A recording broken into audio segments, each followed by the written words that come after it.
नमस्कार दोस्तों, आप सभी का एक बार फिर से दिल्ली न्यूज 24 में स्वागत है। और आज हमारे साथ आजादपुर मंडी के व्यापारी सुरेंद्र बाबू बुद्धि राजा मौजूद हैं। सबसे पहले तो बाबू बुद्धि राजा जी, आपका बहुत बहुत स्वागत है। धन्यवाद।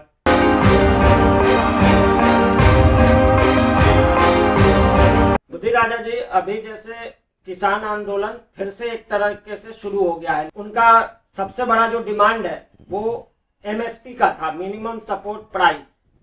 मिनिमम सपोर्ट प्राइस को एक व्यापारी होने के नाते आप किसानों के लिए कितना फायदेमंद मानते हैं? मैं किसानों को फायदेमंद तो नहीं मानता, क्यों पूरी इंडिया के अंदर हर चीज का अलग अलग जो पैदावार होती है, कहीं बहुत ज़्यादा होती है, कहीं बहुत कम होती है। और अगर एमएसपी लागू हो जाएगी, मान लो चना है, चने का रेट 55 रुपये किलो तय हो जाता है और इंडिया के अंदर फसल चने की बहुत ज़्यादा होती है, तो जो व्यापारी लोग हैं वो माल उसको खरीदेंगे नहीं, क्योंकि फसल ज़्यादा है, उनको पता है रेट डाउन जाएंगे। और गवर्नमेंट जो लेगी वो तो जितना कोटा उतना लेगी, बाकी माल किसानों को घर पड़ा रहेगा, व्यापारी लोग खरीदेंगे नहीं, किसानों का बड़ा रहेगा। और देखे 55 के रेट में बैठे रहेंगे कि 55 रेट हमारा 55 का रेट तो तय हो चुका है। करते करते एंड में उनको जो हर भाव में 10 रुपये, 20 रुपये, 25, 30 रुपये किलो बेचना पड़ेगा। इससे किसानों को नुकसान है। व्यापारी बहुत समझदार है, वो पूरी इंडिया की रिपोर्ट रखता है, कहाँ चना कम है, कहाँ ज़्यादा है। ऐसी दालें होगी, ऐसी सब्जियाँ होगी, ऐसे समझो सारे जितने भी समझो अनाज हो गए। क्या गन्ना ले लो, गन्ने की फसल बम्पर होगी तो मिल वाले भी गन्ना बहुत कम लेंगे और वही गन्ना बाहर पड़ा रहेगा। अगर गन्ना कम होगा तो मिल वाला लगा लाओ, जितना लाओ। तो ये समझो जो एमएसपी रेट जो है ना, वो किसानों के लिए मैं नहीं मानता अच्छा होगा, ये उसके लिए नुकसान होगा। अगर चना 55 रुपये किलो तय होगा तो जिस साल फसल ज़्यादा होगी उससे किसान व्यापारी लेगा नहीं, और जिससे फसल कम होगी तो व्यापारी माल 55, 60, 65 हर भाव ले लेगा। बाद में वो 100 रुपये बेच ले, 80 रुपये बेच ले, उसको फायदा होगा, किसान को फायदा नहीं होने वाला। किसान तो सारा माल उसका बिक जाएगा घर से। अगर वही किसान अगर रोक के रखता है, फसल कम होगी तो वो 80, 90, 100 बेच सकता है।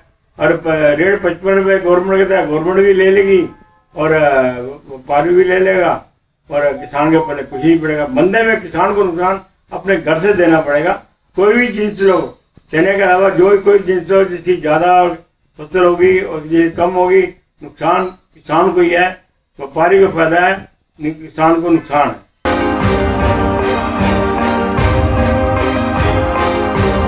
बुद्धि राजा जी, जैसे कि आपका आलू और प्याज का काम है, मान लीजिए 50 रुपए मान लीजिए प्याज में अगर एमएसपी तय हो गई और बाजार में भाव चल रहा है 100 रुपए का, और फसल कम होने पे और फसल ज्यादा होने पे, दोनों स्थितियों में बताइए उदाहरण के साथ कि किस तरीके से किसानों को नुकसान होगा और किस तरीके से फायदा होगा अगर एमएसपी अगर 50 रुपए तय हो गई प्याज पे। तो मेन कारण है कि जो फसलें होती हैं, जैसे फसल प्याज की फसल है, मार्च अप्रैल तक एकदम चारों तरफ से निकलती है, रेट डाउन होते हैं और गवर्नमेंट का रेट रखती है। अगर फसल ज़्यादा होती है तो व्यापारी माल स्टॉक नहीं करता, अगर फसल कम होती है तो व्यापारी स्टॉक करता है। उसको मालूम है गुजरात, महाराष्ट्र, एमपी और अन्य कई कर्नाटक, कई स्टेटों में प्याज होता है। ऐसे ही आलू भी कई जगह ज़्यादा होता है, कई जगह कम होता है। तो रेट कम और ज़्यादा पर निर्भर करता है, व्यापारी रिपोर्ट रखता है। किसान को नहीं पता होता कि इस साल कहाँ का फसल है, और कमाई जो करता है व्यापारी करता है, इसीलिए करता है कि उसको पूरी रिपोर्ट होती है।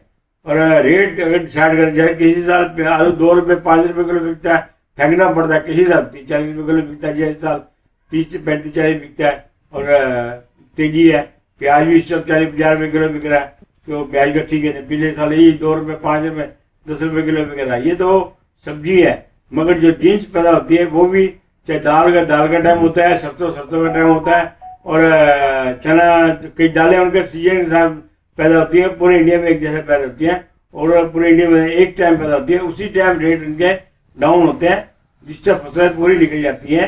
तो एकदम मंडियों में माल नहीं लाया जा सकता, तो लोग खेतों से माल लेते हैं, और अगर पूरे माल किसान मंडियों में ले जाए तो उठा के समुद्र पर फेंकना पड़ेगा। इसलिए किसान ही समझदार है, उसको मालूम है कि सारा माल उठा के मंडी में डालेंगे तो कुछ रेट नहीं आता आने वाला। धीरे धीरे किसान निकालता है, धीरे धीरे माल बेचता है और धीरे धीरे जो व्यापारी भी स्टॉक करता है। ज़्यादा माल होगा तो स्टॉक नहीं करेगा, कम होगा पता कम होगा, माल कम है तो डिमांड और सप्लाई पर निर्भर करता है। अगर डिमांड ज़्यादा होगी सप्लाई कम होगी तो ऑटोमेटिक तेजी आएगी। अगर माल सप्लाई ज़्यादा होगी डिमांड भी कम होगी तो ऑटोमेटिक मंदी आएगी। तो ये कुल मिला के समझो ये MSP है ये जो लागू हो रही है वो गलत है। मैं जानता हूँ कि किसानों को इससे समझदार बनना चाहिए, दिमाग लगाना चाहिए कि MSP हमारे ठीक है या गलत है, इस पर ध्यान देना चाहिए। मैं किसानों से अपील करता हूँ इस धोखे में न रहे। MSP किसी लोग ऊपर से गलत दबाव डाल के गलत कर रहे हैं, ये ऊपर का दबाव आ रहा है, सिर्फ किसानों का दिमाग खराब किया जा रहा है। ऐसा नहीं होना चाहिए, ये गलत है। ये जीन्स इतनी पैदा हो जाती है, कभी कभी किसान इतना बिजाई कर लेता है कि इतने फसल कुदरती अच्छी हो जाती है तो पैदावार से ही समझो आप मार्केट अप डाउन होती है, किसी साल फसल कम किसी साल ज़्यादा। ये चाहे MSP इसमें नहीं लागू होनी चाहिए, गलत है।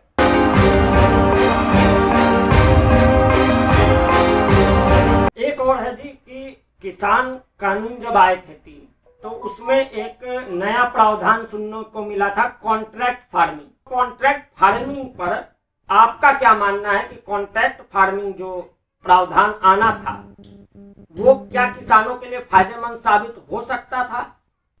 ये कॉन्ट्रैक्ट फार्मिंग जो आ रहा था किसानों के लिए बहुत जबरदस्त फायदा था। इसमें बाहर की कंपनी आती हैं, बहुत किसी के 5 बीघा जमीन पड़ी है, किसी में 10 बीघा जमीन पड़ी है, किसी 20 बीघा जमीन पड़ी है। क्यों आजकल किसानों के बच्चे बाहर नौकरी करने चले गए हैं, जमीनें या खाली पड़ी हैं, वो अपनी जमीनें किसको देके जाता? वो भी एक सबको इकट्ठा करके 100 बीघे जमीन इकट्ठी करके उसे कॉन्ट्रैक्ट फार्मिंग करते हैं। बड़ी बड़ी कंपनी आती है। अच्छा मैं ही अपनी फर्म बना के वहाँ पे 100 बीघा जमीन लेके उस पर खेती करता हूँ तो उसमें कोई दिक्कत नहीं पाती थी, उससे किसानों को फायदा ही था। सबको कॉन्ट्रैक्टिव फिर जो रेट करके देता, चाहे आलू है जैसे आलू का रेट तय कर देता कि 15 रुपये किलो का रेट तुम्हारा ये मिलेगा आपको, 5 रुपये किलो उनको अच्छा प्रॉफिट होता है, 5 रुपये किलो तक ठीक है, 10 रुपये किलो प्रॉफिट मिल रहा है। मगर ऐसे करने से फायदा आलू क्या कोई चीज़ कोई भी जिन्स लगाओ कॉन्ट्रैक्ट फार्मिंग में आपस में विश्वास बढ़ता। इसमें क्या है, पहले अभी कंपनी आई बाहर से आई, उन्होंने किसानों को आलू दिया, आलू का बीज दिया कि ये लगाओ और मेरा रेट 15 रुपये किलो तय हो चुका है और तो आप मुझे देते रहो। मगर किसानों ने क्या किया, 15 का 25 हुआ, उन्होंने किसानों ने मोटा बढ़िया माल उठा के बाहर भेज दिया, गोली उठा के कंपनी को दे दी।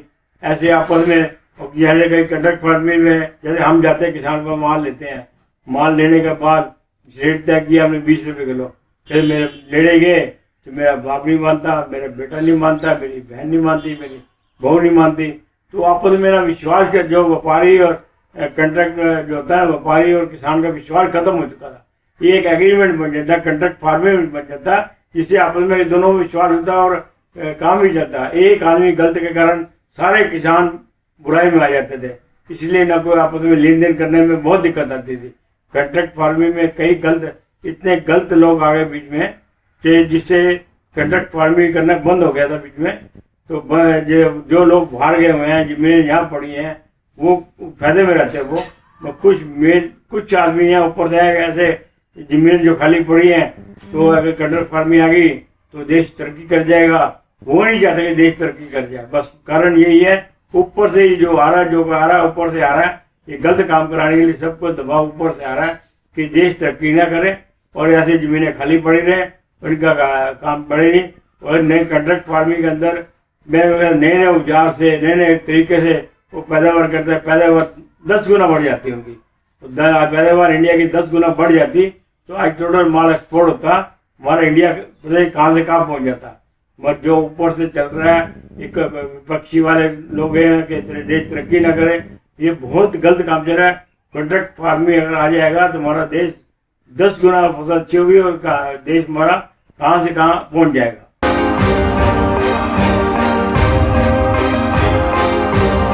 बहुत बहुत धन्यवाद। आपने किसान आंदोलन को लेकर, MSP को लेकर और कॉन्ट्रैक्ट फार्मिंग को लेकर जो जानकारी साझा की उसके लिए बहुत बहुत आपका धन्यवाद हमारे साथ जुड़ने के लिए। बहुत बहुत धन्यवाद। दिल्ली 24 को मैं धन्यवाद देना चाहता हूँ जो आपने हमारी बात को सुना।